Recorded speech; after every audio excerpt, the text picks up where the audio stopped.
नमस्कार दोस्तों, स्वागत है आपका आज के मुख्य समाचारों की वीडियो में। जी हां दोस्तों, यहां पर आपको देखने को मिलेगी सुबह से लेकर शाम तक की सारी के सारी बड़ी खबरें, मुख्य समाचार, ब्रेकिंग न्यूज अपडेट के रूप में। तो दोस्तों आपसे रिक्वेस्ट है इस वीडियो को ज्यादा से ज्यादा लाइक और शेयर करें। तो दोस्तों जानते हैं आज की पहली बड़ी खबर। अब तक 447 लोगों में दिखे कोरोना वैक्सीन के साइड इफेक्ट, 3 अस्पताल में भर्ती। जी हां दोस्तों, देश में कोरोना महामारी के बीच टीकाकरण अभियान शुरू हो चुका है, लेकिन इस बीच कई लोगों में वैक्सीन का प्रतिकूल प्रभाव देखने को मिला है। केंद्रीय स्वास्थ्य मंत्रालय ने बताया है कि कोरोना टीकाकरण के बाद अब तक कुल 447 लोगों में प्रतिकूल प्रभाव देखने को मिला है। इनमें से 3 लोगों को अस्पताल में भर्ती कराना पड़ा है। इससे पहले दिल्ली में 52 हेल्थ वर्कर्स को टीका लगने के बाद दिक्कत होने की खबर आई थी। इनमें से कुछ को एलर्जी की शिकायत हुई तो कुछ को घबराहट हुई है। इनमें से एक वर्कर्स को AEFI सेंटर भेजने की नौबत आई थी। फिलहाल कोरोना टीकाकरण के दूसरे दिन 17,072 लोगों को वैक्सीन की डोज दी गई। देश में अब तक कुल 2,24,301 लोगों को वैक्सीन की डोज दी जा चुकी है। इसके बाद दोस्तों जान लेते हैं अगली बड़ी खबर। ममता बनर्जी के गढ़ में शिवसेना भी कूदी, उद्धव ठाकरे ने किया बंगाल में चुनाव लड़ने का ऐलान। जी हां दोस्तों, बंगाल विधानसभा चुनाव के लिए शिवसेना ने भी कमर कस ली है। ममता बनर्जी के गढ़ में इस बार शिवसेना भी उतरेगी। रविवार को पार्टी प्रमुख उद्धव ठाकरे की अध्यक्षता में हुई बैठक में यह फैसला लिया गया।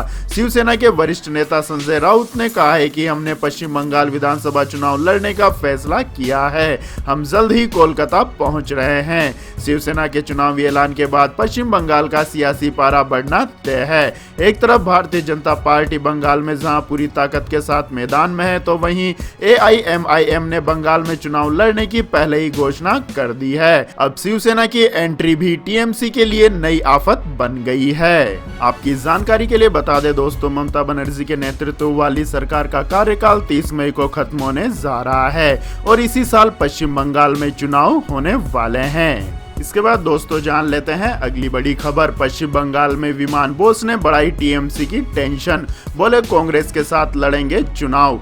जी हां दोस्तों, पश्चिम बंगाल में इसी साल विधानसभा चुनाव होने हैं।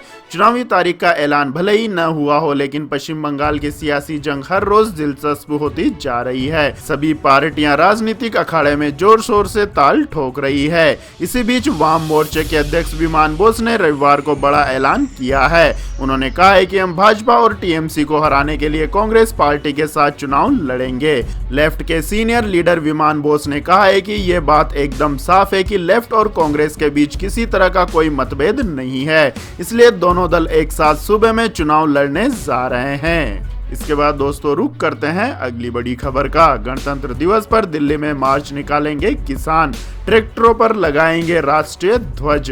जी हां दोस्तों, केंद्र के कृषि कानूनों के खिलाफ प्रदर्शन कर रही किसान यूनियनों ने रविवार को कहा है कि वे गणतंत्र दिवस के अवसर पर दिल्ली में अपनी प्रस्तावित ट्रैक्टर परेड निकालेंगे। यूनियन नेता योगेंद्र यादव ने सिंधु सीमा स्थित प्रदर्शन स्थल पर एक संवाददाता सम्मेलन को संबोधित करते हुए कहा कि हम गणतंत्र दिवस पर दिल्ली में बाहरी रिंग रोड पर एक ट्रैक्टर परेड निकालेंगे। परेड बहुत शांतिपूर्ण होगी। गणतंत्र दिवस परेड में कोई भी व्यवधान नहीं होगा। किसान अपने ट्रैक्टरों पर राष्ट्रीय ध्वज लहराएंगे। प्राधिकारियों ने किसानों द्वारा प्रस्तावित ट्रैक्टर मार्च या ऐसे किसी अन्य प्रकार के विरोध प्रदर्शन पर रोक की मांग को लेकर उच्चतम न्यायालय का रुख किया है, ताकि 26 जनवरी को गणतंत्र दिवस समारोह में किसी तरह की बाधा न आए। यह मामला अदालत में लंबित है। इसके बाद दोस्तों जान लेते हैं अगली बड़ी खबर। कोवैक्सीन से हुआ कोई साइड इफेक्ट तो कंपनी देगी मुआवजा, लिखित में किया वादा। जी हां दोस्तों, देश में टीकाकरण के लिए कोविशील्ड और कोवैक्सीन के इस्तेमाल की मंजूरी दी गई है। हालांकि कोवैक्सीन को लेकर कुछ शंकाएं भी जाहिर की जा रही है। इसी बीच कोवैक्सीन का निर्माण करने वाली कंपनी भारत बायोटेक ने ऐलान किया है कि कोवैक्सीन के टीके के बाद अगर किसी व्यक्ति को साइड इफेक्ट होता है तो कंपनी उसे मुआवजा देगी। आपको बता दें कि कंपनी को भारत सरकार ने अभी 55 लाख टीके की आपूर्ति करने का ऑर्डर दिया है। आपकी जानकारी के लिए बता दें दोस्तों, कोवैक्सीन की डोज दिए जाने से पहले व्यक्ति से एक फॉर्म पर हस्ताक्षर कराए जाएंगे। इसी फॉर्म में कंपनी ने लिखा है कि वैक्सीन के किसी साइड इफेक्ट या गंभीर प्रतिकूल प्रभाव पड़ने की स्थिति में अस्पतालों में इलाज कराया जाएगा। अगर यह बात साबित होती है कि टीके से साइड इफेक्ट हुआ है तो मुआवजा भारत बायोटेक इंटरनेशनल लिमिटेड द्वारा अदा किया जाएगा। इसके बाद दोस्तों जान लेते हैं अगली बड़ी खबर। बजट 2021 में फूड आइटम डिलीवरी पर जीएसटी घटाकर 5% करने की मांग। जी हां दोस्तों, रेस्टोरेंट व फूड डिलीवरी सेक्टर ने बजट 2021 में होम डिलीवरी पर वस्तु व सेवा कर की दरें घटाकर 5% करने की मांग की है। फिलहाल फूड आइटम्स की डिलीवरी पर 18% की दर से जीएसटी वसूला जाता है। इस सेक्टर के प्रतिनिधियों ने कहा है कि $3 अरब के क्षेत्र को बढ़ावा देने के लिए जीएसटी दर को तार्किक बनाना जरूरी है। आपको बता दें कि ग्राहक रेस्टोरेंट में जिस फूड आइटम पर 5% जीएसटी देता है, उसी की होम डिलीवरी कराने पर 18% जीएसटी का भुगतान करना पड़ता है। इसके बाद दोस्तों जान लेते हैं अगली बड़ी खबर। नेपाल को कोरोना वैक्सीन देगा भारत, मोदी सरकार ने किया वादा। जी हां दोस्तों, कोरोना वायरस के खिलाफ जंग में भारत पड़ोसी देशों के लिए बड़ी उम्मीद बनकर उभरा है। इसी बीच कोरोना वैक्सीन को लेकर नरेंद्र मोदी सरकार ने नेपाल से बड़ा वादा किया है। मोदी सरकार ने नेपाल को आश्वासन दिया है कि वह भारत द्वारा विकसित कोरोना वैक्सीन प्राप्त करने वाले पहले देशों में से एक होगा। वैक्सीन आपूर्ति कार्यक्रम की घोषणा अगले हफ्ते हो सकती है। इसके बाद दोस्तों जानते हैं आज के मौसम अपडेट्स। लेकिन दोस्तों मौसम अपडेट्स जानने से पहले आप लोगों से गुजारिश है कि इस वीडियो में दिखाई गई खबरें अगर आपको पसंद आती है तो इस वीडियो को लाइक करें, शेयर करें और हमारे चैनल को सब्सक्राइब करें। तो दोस्तों जानते हैं आज के मौसम अपडेट्स। उत्तर भारत में कड़ाके की ठंड के बीच आईएमडी ने इन राज्यों के लिए जारी किया बारिश का अलर्ट। जी हां दोस्तों, उत्तर भारत के कई हिस्सों में कड़ाके की ठंड पड़ रही है। दिल्ली एनसीआर में सुबह, शाम और रात के समय घना कोहरा छाया रहता है। दिल्ली का तापमान न्यूनतम स्तर पर पहुंच गया है। वहीं पश्चिमी राजस्थान के चूरू में सबसे कम न्यूनतम तापमान दर्ज किया गया है। इसके साथ ही पंजाब, हरियाणा, चंडीगढ़ और दिल्ली, उत्तर प्रदेश में कुछ इलाकों में घने कोहरे की संभावना अगले 2-3 दिनों तक बनी हुई है।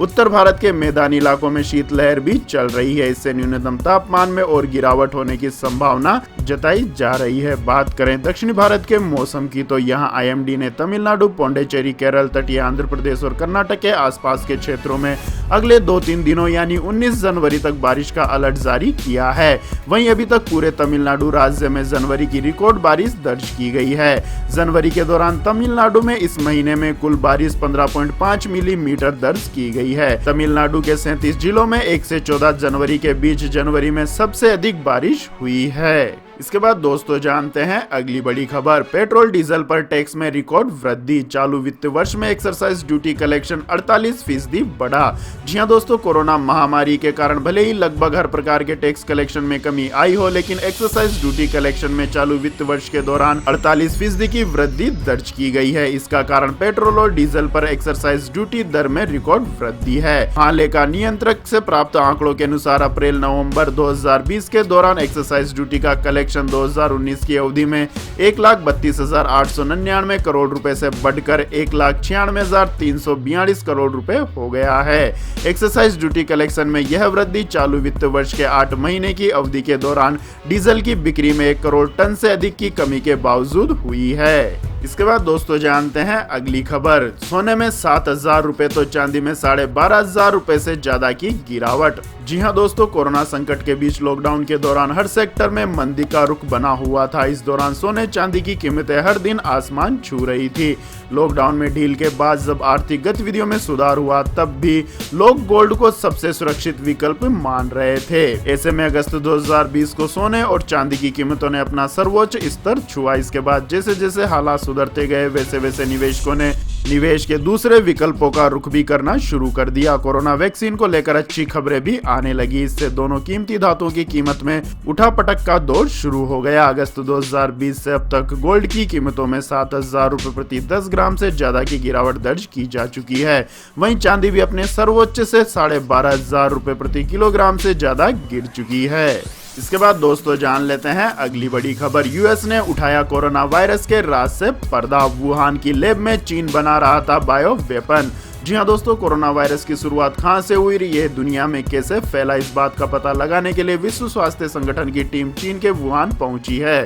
इस बीच अमेरिका ने एक रिपोर्ट जारी कर वुहान स्थित वायरोलॉजी इंस्टीट्यूट पर कई सवाल उठाए हैं और गहन जांच की मांग की है। अमेरिकी गृह विभाग की एक रिपोर्ट में दावा किया गया है कि साल 2019 में चीन के वुहान में वायरोलॉजी इंस्टीट्यूट लैब में बायो वेपन पर रिसर्च चल रहा था और हो सकता है इसी दौरान कोरोना वायरस फैल गया। अमेरिका ने सीधे सीधे चीन से वायरस फैलने का दावा नहीं किया है, लेकिन जानवरों से इंसानों में फैलने के अलावा लैब में हुई इस घटना के कारण वायरस लीक की संभावनाओं का जिक्र करते हुए जांच की मांग की है। इसके बाद दोस्तों जान लेते हैं अगली बड़ी खबर। रशिया ने भारत समेत 4 देशों की उड़ानों पर लगी रोक हटाई। 27 जनवरी से शुरू होगी फ्लाइट्स। जी हां दोस्तों, रूस ने कोरोना वायरस के नए स्ट्रेन को लेकर कई देशों की उड़ानों पर लगाए रोक को हटाने का फैसला किया है।